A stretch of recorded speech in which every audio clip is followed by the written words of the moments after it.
अब सुनाई दे रहा है? यह है कि RS 2018, RS 2021, उपनिरीक्षक भर्ती परीक्षा 21, सत्तर सिपाही भर्ती परीक्षा 2021, नीट भर्ती परीक्षा एवं वरिष्ठ अध्यापक भर्ती परीक्षा 2022 के पेपर लीक प्रकरणों की जांच कराई जाए। इन भर्ती परीक्षा में राजस्थान के करीबन 50 लाख बेरोजगारों ने हिस्सा लिया था। दूसरी, एक आंकड़े के अनुसार राजस्थान में देश की सर्वाधिक बेरोजगारी है।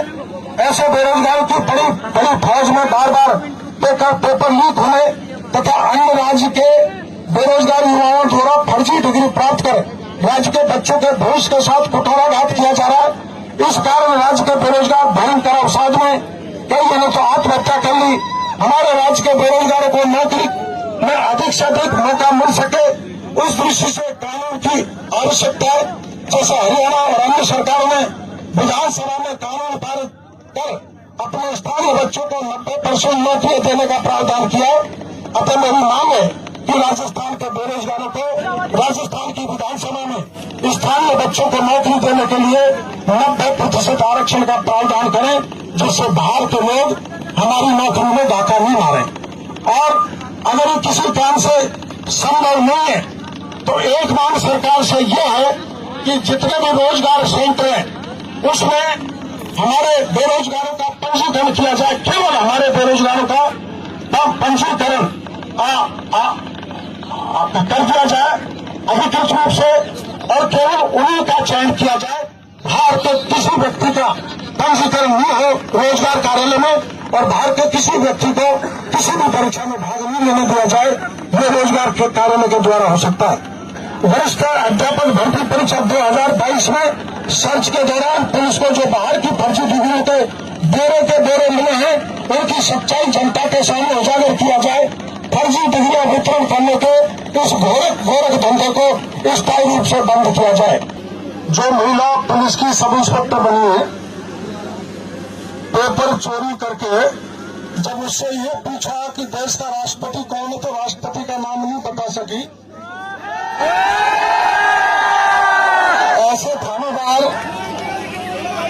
ऐसे थानेदार थानों पे लगेंगे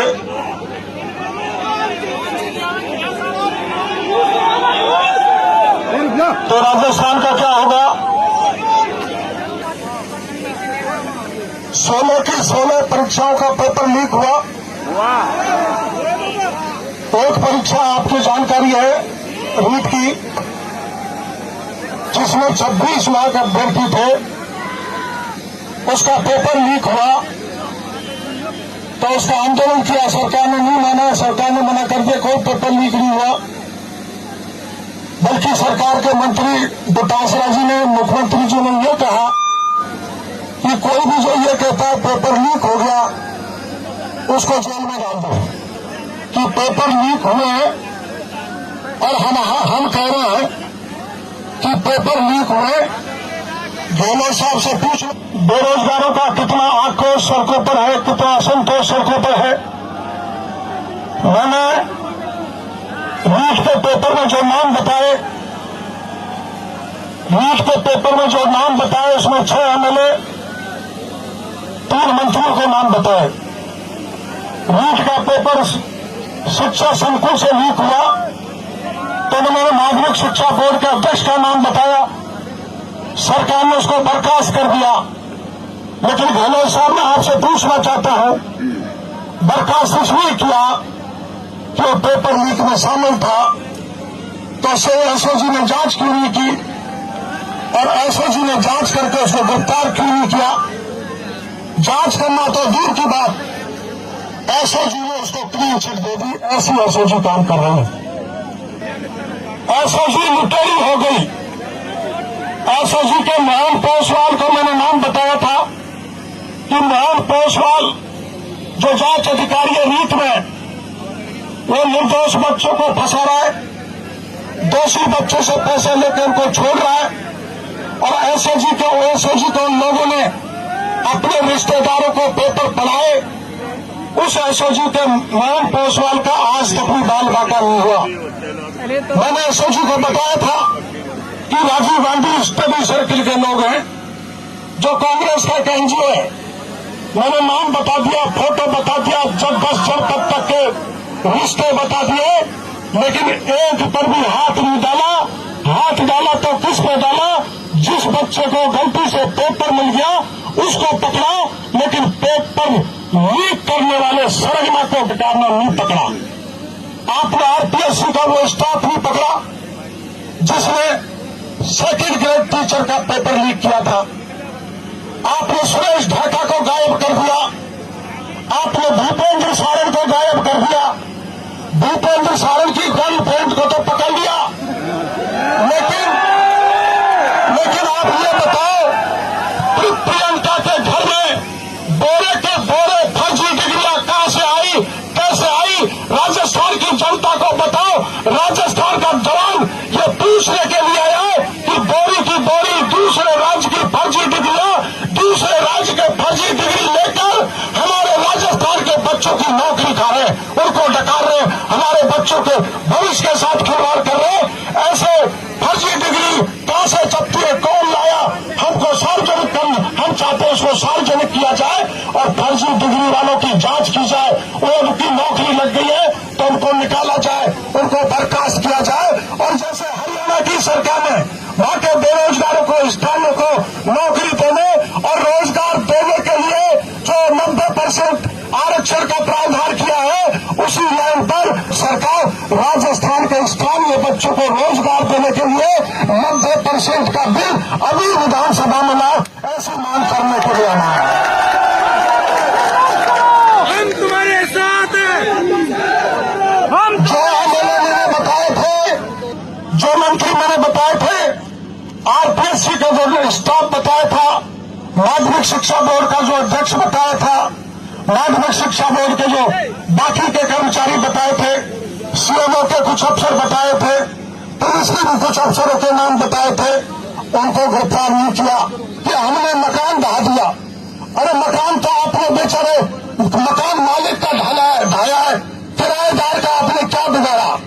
एक तो भूपेंद्र सारण की 1.5 करोड़ की बिल्डिंग तोड़ दी। मैं मीडिया के सामने कहना चाहता हूं, 1.5 करोड़ से भूपेंद्र सारण के कोई फर्क पड़ने वाला नहीं है। उसने तो 100 करोड़ की प्रॉपर्टी बना ली इन बच्चों को लूट कर। मैंने पत्रकार वार्ता करके बताया था कि ऑनलाइन पेपर भी लीक हुआ है।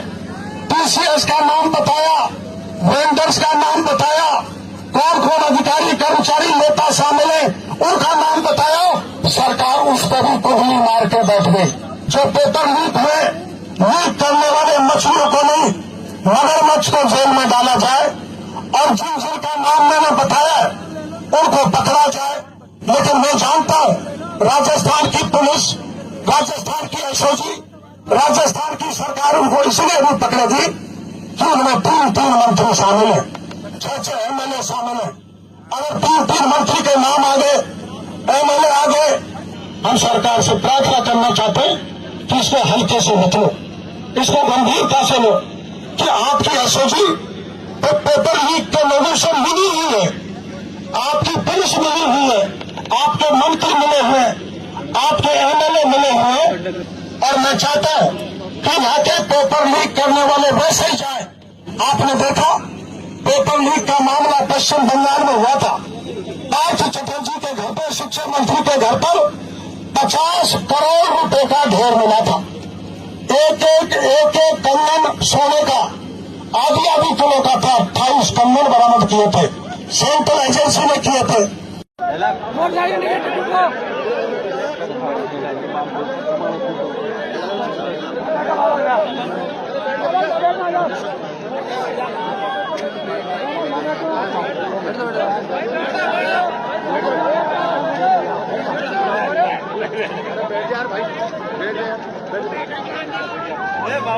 बैठ जा।